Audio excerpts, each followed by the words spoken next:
अस्सलाम वालेकुम। Programme AP exclusive के साथ मैं हूं सुहेल ताज। आज हमारे साथ जो मेहमान शख्सियत मौजूद हैं उनका नाम है डॉक्टर नासिर अहमद चौधरी। एक होम्योपैथी के सीनियर डॉक्टर हैं, कैपिटल होम्योपैथिक कॉलेज के एक्स प्रिंसिपल हैं, जो होम्योपैथी की एसोसिएशन है उसके सरबराह हैं और कौंसल की ज़िम्मेदारियां जो हैं वो भी निभाते रहे हैं, उसका सिलेबस, उसके इम्तहानात वगैरह को भी कंडक्ट करते रहे हैं। नाज़रीन, आपने सुना होगा कि आजकल इम्यूनिटी का बहुत चर्चा है। इम्यूनिटी कम हो गई, इम्यूनिटी ज़्यादा है तो आप वायरस से महफूज हैं, इम्यूनिटी कम हुई तो बहुत सी बीमारियों ने आप पर हमला कर दिया। वायरसेस से आप महफूज रहते हैं अगर आपकी इम्यूनिटी ज़्यादा है या ठीक है। उम्र आपकी ज़्यादा हो गई तो इम्यूनिटी कम हो गई। कहते हैं कि होम्योपैथी जो है वो सिम्पटम्स पे इलाज करती है और इसकी दवाई की मिकदार जितनी कम होती है उतनी इसकी ताकत ज़्यादा होती है। सर, एक चीज़ ये है कि होम्योपैथी की अगर बात करें, वायरस है तो वो तो आएगा और आपको अफेक्ट करेगा। आप मस्बत हैं, आपको लग रहा है कि आप इसको फ़ाइट करेंगे या ये आपका कुछ नहीं बिगाड़ सकता।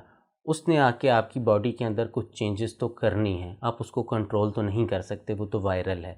तो उस सूरत में जब आप पॉजिटिव होंगे तो वायरस का क्या असर होगा और जब आप नेगेटिव होंगे तो क्या असर मैं होगा? अर्ज करता हूँ, किसी मर्ज के भी बैक्टीरिया वायरसेस उस वक्त तक कामयाब नहीं हो सकते आपको मगलूब करने में जब तक आपका इम्यून सिस्टम स्ट्रांग है। सो द बेसिक चीज ये है कि हमें अपनी कौम को, अपने माशरे को, अपनी सोसाइटी के लोगों को, ये मेडिकल प्रोफेशंस की एथिकल ड्यूटी है। ये ड्यूटी नहीं है कि मरीज आपके पास आ गया, आपने उसके मेडिसिन दे दी, पैसे ले लिए और अच्छी खासी लिख के दे दें। आपका फ़र्ज़ ये है। देखें, मेडिकल प्रोफेशन में ये पढ़ाया जाता है, या एथिक्स में शामिल है कि आपने मरीज़ को एहतियाती तदाबीर भी बतानी है, परहेज़ भी बताना है। आपने उनको बताना है कि how to keep strong your immunity system, how to resist the disease. आपका मुदाफ़ी निज़ाम कितना मजबूत होना चाहिए। अब आपने बात की माइंड सिम्टम्स की, मैंने जैसे बात की आपसे, होम्योपैथी में बाज़ मरीज़ 10-10 पेजेस की हिस्ट्री लिख के ले आता है।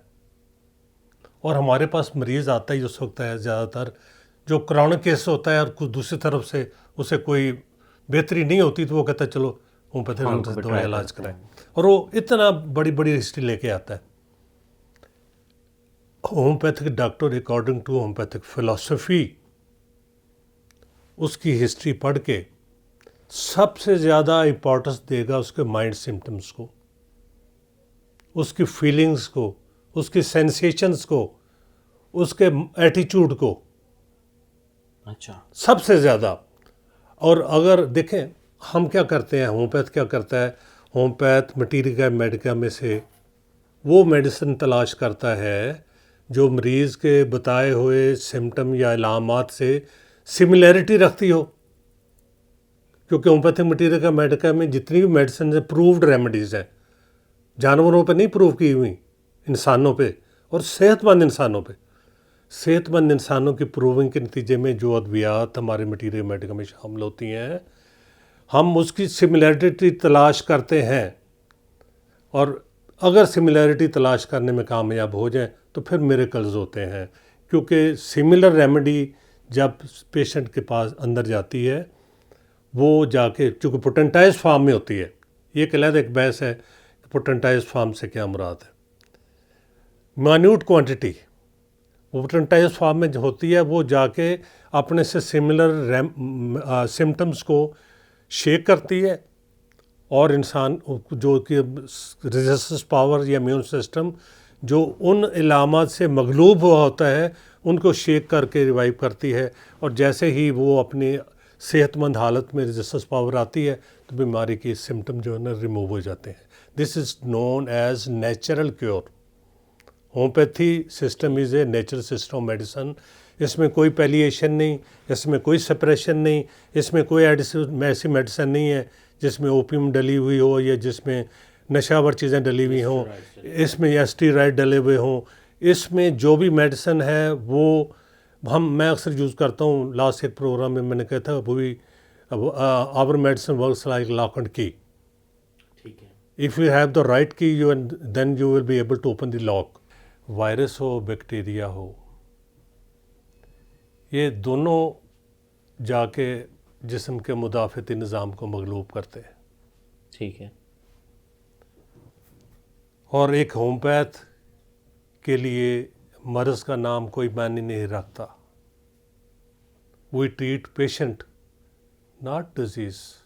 मेरी इस बात को ज़रा मैं रिपीट करता हूँ, ज़ोर दे के बताता हूँ। A true homoeopath treats patient not disease. मर्ज़ का नाम हमारे लिए कोई अहमियत नहीं रखता। मर्ज़ अगरचे group of symptom is known as disease. अगर किसी शख्स के अंदर मलेरिया के जरासीम की बैक्टीरिया की इतनी बढ़ोतरी हो गई कि उनके इंक्यूबेशन पीरियड भी पूरा हो गया और उन्होंने अपनी इलामात भी ज़ाहिर कर दी, और कोई शख्स आके कहे जी मुझे मलेरिया हो गया है, there is no specific remedy for the disease of malaria in homeopathy. अगरचे यहाँ मैं एक बात क्लियर करूँ कि होम्योपैथी की जो आगाज़ था, इसका founder doctor Samuel Hahnemann, he himself was doctor of medicine from the Arlington university Germany. वो डॉक्टर ऑफ मेडिसिन था। ठीक है। और होम्योपैथी का आगाज़ भी तपे लर्जा की दवाई कोनीन से हुआ था। ये लैटिन अमेरिका में एक पौधा है जिसकी छाल से बनती, किस ज़माने में कोनीन कहते थे, अब तो इसके जेनरिक नेम बेताशा हो गए। सो बात करने सर मकसद ये है कि बुखार का एक मरीज़ आता है होम्योपैथी डॉक्टर के पास, वो कहता है जी मुझे जब बुखार चढ़ता है सर्दी लगती है बहुत ज़्यादा, इतनी सर्दी लगती है कि मैं ऊपर लिहाफ कंबल ले लेता हूँ, लेट जाता हूँ। मेरे लिए करवट बदलना मुश्किल होता है, और घर वाले कहते हैं कि ये एक जगह खामोशी से लेटे रहते हैं, इसको हिलाओगे तो इसने करवट बदलनी है, वैसे नहीं बदलनी। एक मरीज़ कहता है कि जी मैं बिस्तर पे लेट नहीं सकता, बुखार होता है, उसे भी बुखार होता है, मैं बिस्तर पे लेट नहीं सकता, मुझे बेचैनी है, बेकरारी है। घर वाले कहते हैं कि उठ के बिस्तर से दौड़ता है, बार बार करवटें बदलता है, बार बार पानी मांगता है, एक घूंट पानी पी के गिलास रख देता है। एक मरीज़ है वो पानी नहीं मांगता। बुखार का एक मरीज़ है जो घर वालों से कहता है मुझे दबाते रहें, मेरे सर में शदीद दर्द है। खातून के दर्द है तो दुपट्टे से सर बांध लेती है, वो कहते हैं मुझे दबाते रहें। एक मरीज़ कहता है कि नहीं जी मैं आप जिस पे हाथ रखते हैं मुझे दर्द होती है। अब सबकी कैसे एक मेडिसिन दे दें? बुखार ही है ना।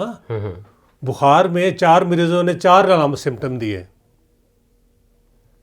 इन चारों मरीजों के लिए सिर्फ मलेरिया के नाम पे एक दवाई देना कहाँ की अक्लमंदी है? हमने तो सिम्टम उसके देखने। अब आर्निका एक मेडिसिन हमारी, उसके मरीज़ को बिस्तर कितना भी नरम से नरम गद्दा बिछा दे, उसको जिस्म दर्द करता है, वो बार बार करवटें बदलता है, बिस्तर बहुत सख्त है। आर्सेनिकम एल्बम का मरीज़ है, वो पानी मांगता है, लेता है, गिलास पकड़ता है, एक घूंट पीता है, रख देता है, फिर थोड़ी देर बाद कहता है पानी दो, बेचैन है, बेकरार है। ब्रायोनिया का मरीज़ है, वो जहाँ पड़ा है वहीं पड़ा है, वो करवट ही नहीं बदलता, वो कहता है मुझे दबाता जाओ, जिस्म दबाते जाओ, मैं बहुत थका हुआ, मैं जिस्म दर्द कर रहा है। अब सारों की दवाइयाँ लैदा है। अच्छा डॉक्टर साहब, आपको ये जो हालिया वबा आई है, इसने होम्योपैथी को चैलेंज तो किया है कि ये जिस्मों में जाके सिम्टम एक तो मुख्तलिफ देती है, और दूसरा ये कि समटाइम्स ये सिम्टम्स देती नहीं, जिसको एसिस्टमेटिक कहते हैं, तो उसका इलाज कैसे करेंगे? क्यों नहीं इलाज करेंगे, बेहतरीन इलाज करेंगे। देखें, जो एसिम्टमेटिक है, जिसके जिस्म ने कोई सिम्टम ज़ाहिर नहीं होने दिया, ये साइन है कि उसके जिस्म का मुदाफ़ती निज़ाम काफ़ी हद तक बेहतर है। हम तो उसे ऐसी मेडिसिन देंगे, डेफिनेटली देंगे। मसलन मैं अभी आपको एक एग्जांपल देता हूँ, आर्सेनिकम एल्बम का भी मैंने जिक्र किया है। इंडिया में आयुष मिनिस्ट्री है जो होम्योपैथी, तिब, आयुर्वेदिक और इसको डील करती है, पूरी मिनिस्ट्री है। उन्होंने एक रिसर्च काउंसिल बनाई जिसका बिलियंस में बजट है। वो लोग काम करते हैं, वो WHO की गुलामी नहीं करते, वो अपने सिस्टम्स को प्रमोट करते हैं। जैसे चाइना ने अपना सिस्टम प्रमोट किया, वहाँ पे आर्सेनिकम मेल्बम का इतना इस्तेमाल हुआ है officially. They have distributed this medicine और एज ए प्रोफाइलैक्टिक और as a treatment of the patients, and they have found the results.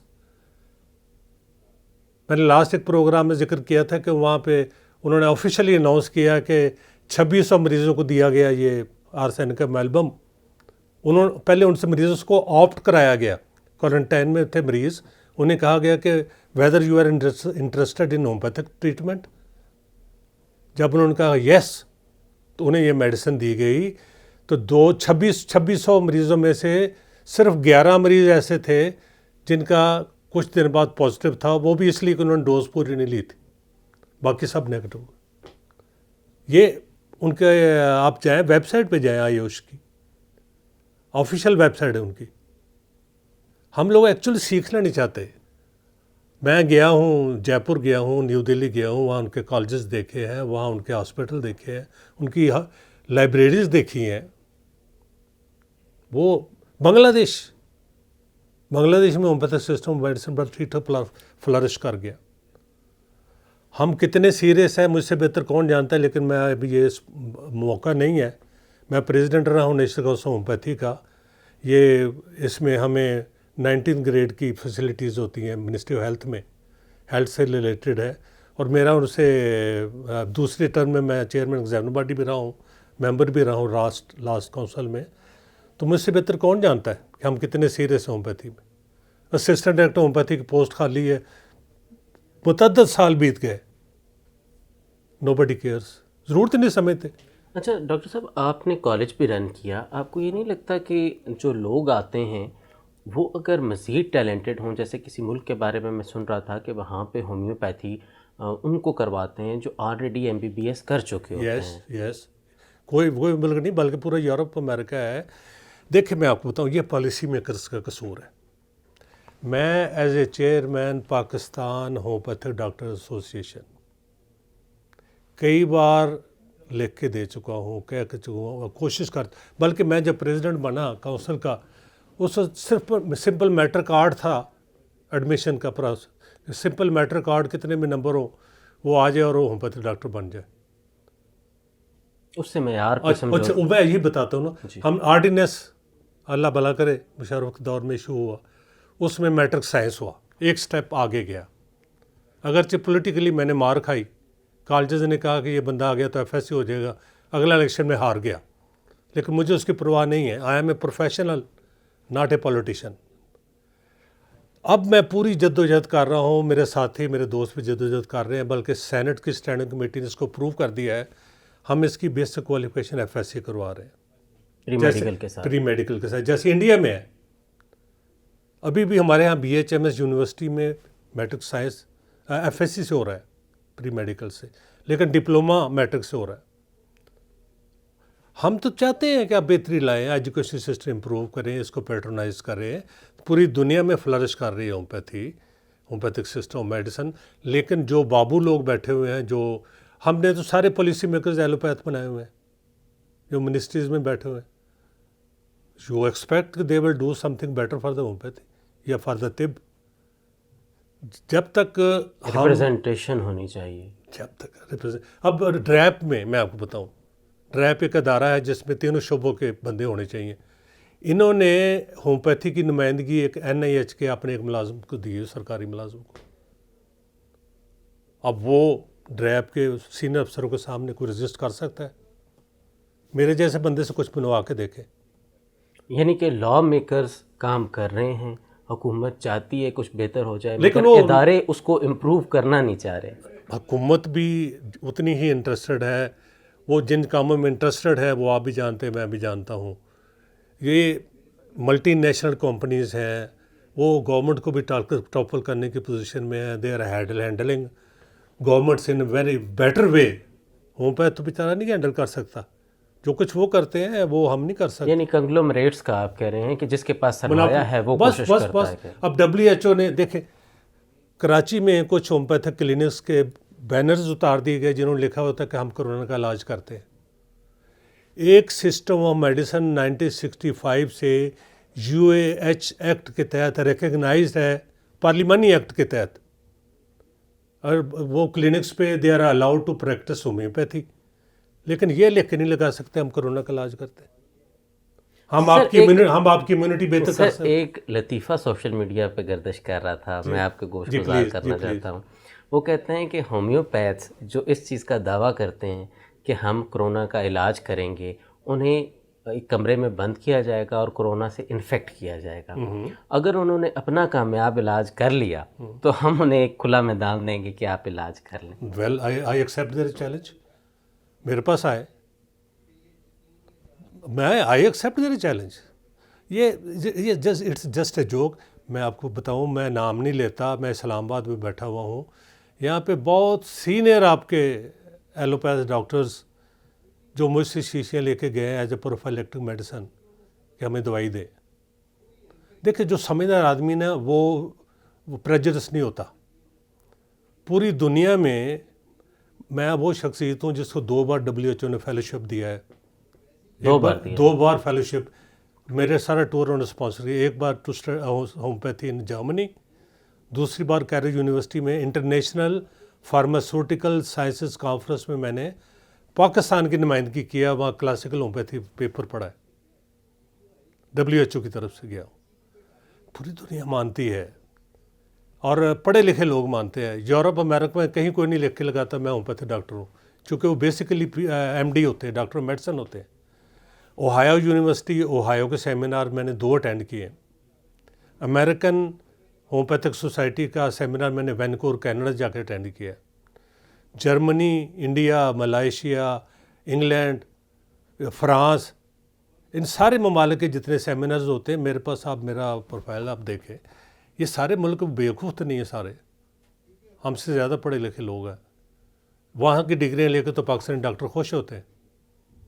They practice homeopathy जहाँ पे ज़रूरत होती। हाँ, जहाँ पैथोलॉजिकल चेंजेस आ जाएँ वहाँ सर्जरी की ज़रूरत होती है। बिल्कुल ठीक है। अच्छा, ये बताइए सर कि ये जो लैब है उसको होम्योपैथी कैसे यूज़ करता है, यानी कि टेस्ट अगर पॉजिटिव आया या इस तरह की कोई चीज़ हुई? We take help of it. देखें, microscope, PCR, BP apparatus, ultrasound machine, ये किसी एलोपैथिक डॉक्टर की इजाज़त है? नो, ये तो साइंटिस्ट की इजाज़त है। We can take equally benefit from these instruments if we have knowledge to handle it. अब ये नॉलेज ही अगर ना देना चाहे गवर्नमेंट, हमारे सिलेबस में शामिल करें, हमारे सिलेबस में शामिल करें, तो आप देखें कि हम कैसे रिजल्ट्स देते हैं।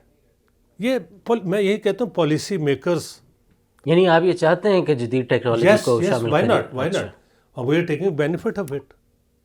पूरी दुनिया में लिया जा रहा है। मुझे याद है कि मैं पेरिस में एक हॉस्पिटल में गया था, और वो होम्योपैथिक हॉस्पिटल है, कार्ल के नाम से ही है, मेरे पास उसकी सब डाटा पड़ा हुआ है।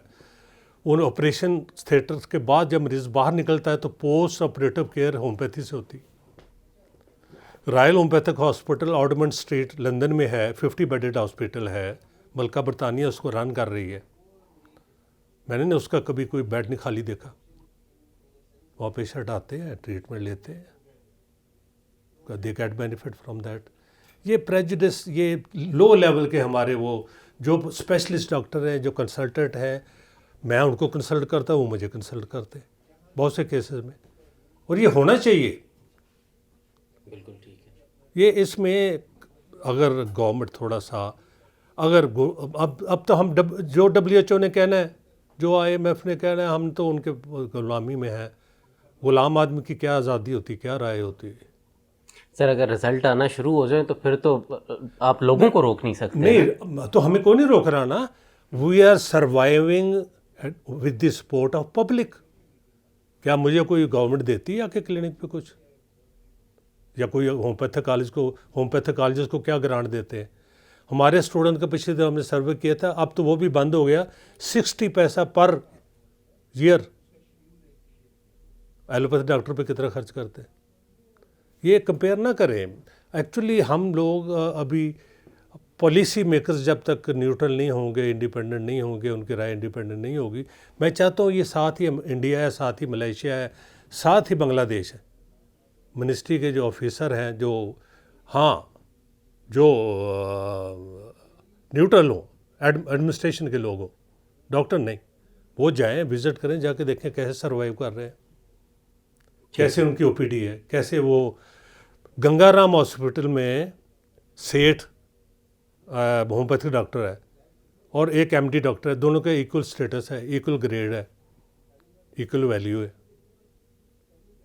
मतलब ये चीज़ें देखने वाली है ना, करने वाली हैं ये। इसमें आप you can't blame the homeopath, you can't blame homeopathy.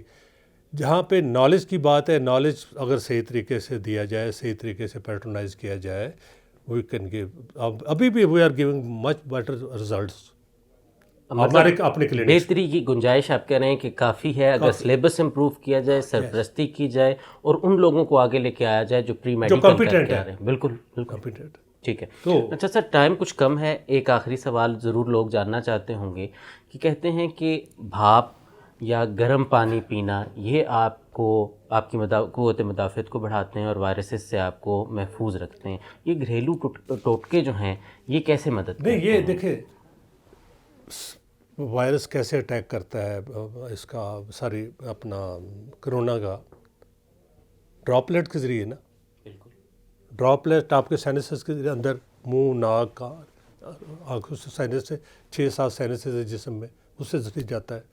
अगर आप स्टीम लेंगे तो स्टीम से डेफिनेटली वो इनफेक्टिव हो जाएगा। अगर आप गर्म पानी पिएंगे, कहवा पिएंगे, दालचीनी लेंगे, या इस तरह बहुत सी चीज़ें हैं।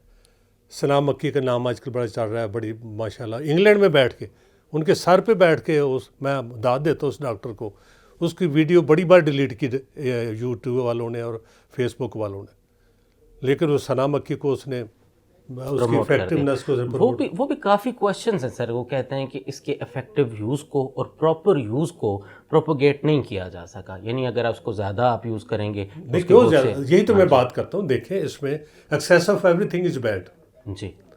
हर चीज़ की यूज़ करने का तरीका है ना।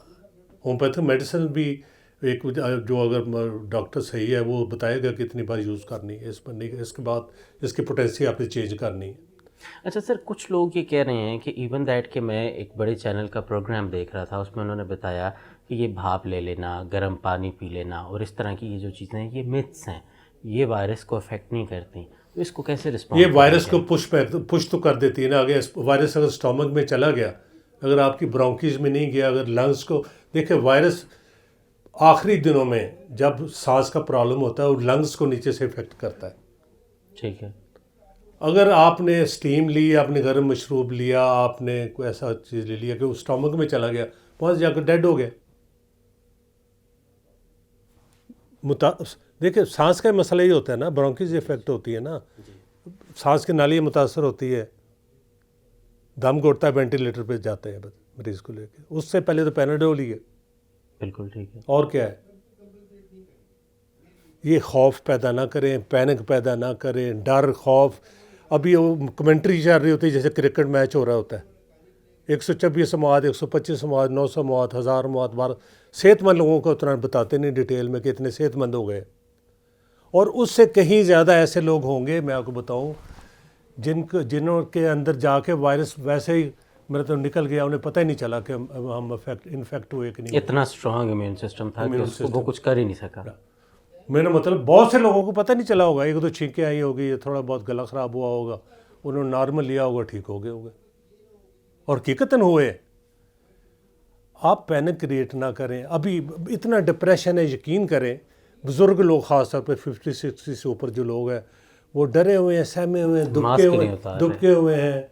यानी आप लोगों को देखें, मौका मुहैया करें, उनको ज़हनी बूस्ट अप करें। नो, आप स्ट्रॉन्ग हैं, यू कैन लिव लॉन्ग, आप इसको रजिस्ट कर सकते हैं अल्लाह ताला के फजल से। डॉक्टर साहब, प्रोग्राम को इख्तिताम की तरफ लेके जाते हैं, टाइम ख़त्म हो गया।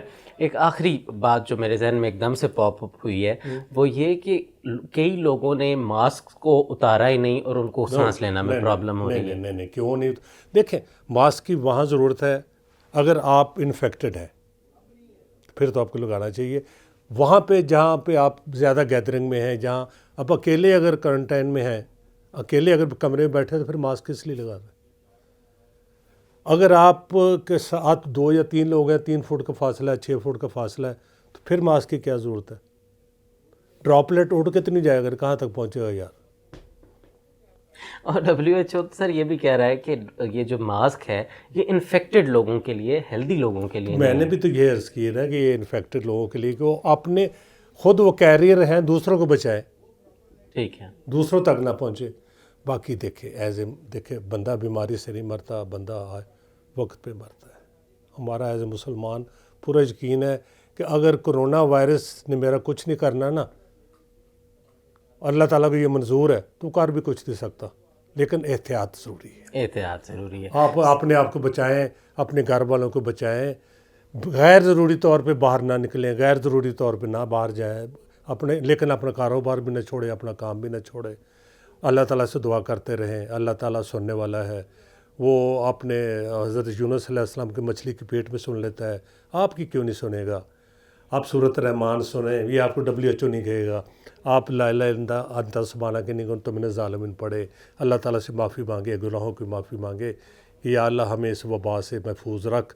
हम तुमसे लड़ नहीं सकते, हम इस वबा से भी लड़ नहीं सकते, हम सिर्फ तुम्हारी मदद से इससे बच सकते, हमारी मदद फरमा, ये ज़रूरी है। थैंक यू सो मच, जज़ाकल्लाह आई एम खैर। Grateful ji, I am grateful. नाज़रीन, आपने डॉक्टर नासिर अहमद चौधरी साहब की बात सुनी। इख्तिताम वहीं पे करते हैं जहाँ पे डॉक्टर साहब ने किया कि मस्बत रहें, अपना ख़याल रखें, अपने घर वालों का ख़याल रखें, बुनियादी तौर पर एहतियात रखें। उसको क्या कहते हैं कि सोशल डिस्टेंसिंग नहीं रखनी, बल्कि आपने फ़िज़िकल डिस्टेंसिंग रखनी है। सोशल डिस्टेंसिंग का मतलब ये हरगिज़ नहीं है कि आपने लोगों से बातचीत करना छोड़ देनी है, आपने खौफज़दा हो जाना है, आपने अपने प्यारों का ख़याल रखना छोड़ देना है, उनकी देखभाल नहीं करनी।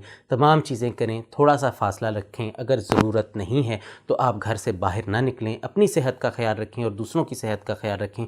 अगर आपको बुनियादी कुछ सिम्टम्स हैं, ज़ुकाम है, या गला आपका ख़राब है या इस तरह की कोई चीज़ है, तो आप डॉक्टर से रुजू करें और उनकी हदायत पे अमल करें। और जिस बात से डॉक्टर साहब ने अपनी बात का आगाज़ किया था कि इम्यूनिटी कुछ भी नहीं है, सिर्फ एक आपकी मसबियत है। आप अगर पॉजिटिव हैं तो आपकी कोई वबा, कोई आपकी बीमारी या कोई भी इस तरह की चीज़ आपका कुछ भी नहीं बिगाड़ सकती। मस्बत रहिए, अपने इर्द गिर्द तमाम लोगों का ख्याल रखिए, अपना ख्याल रखिए। आज तक के लिए इतना ही। सोहेल ताज को इजाज़त दीजिए। अल्लाह ने के बाद।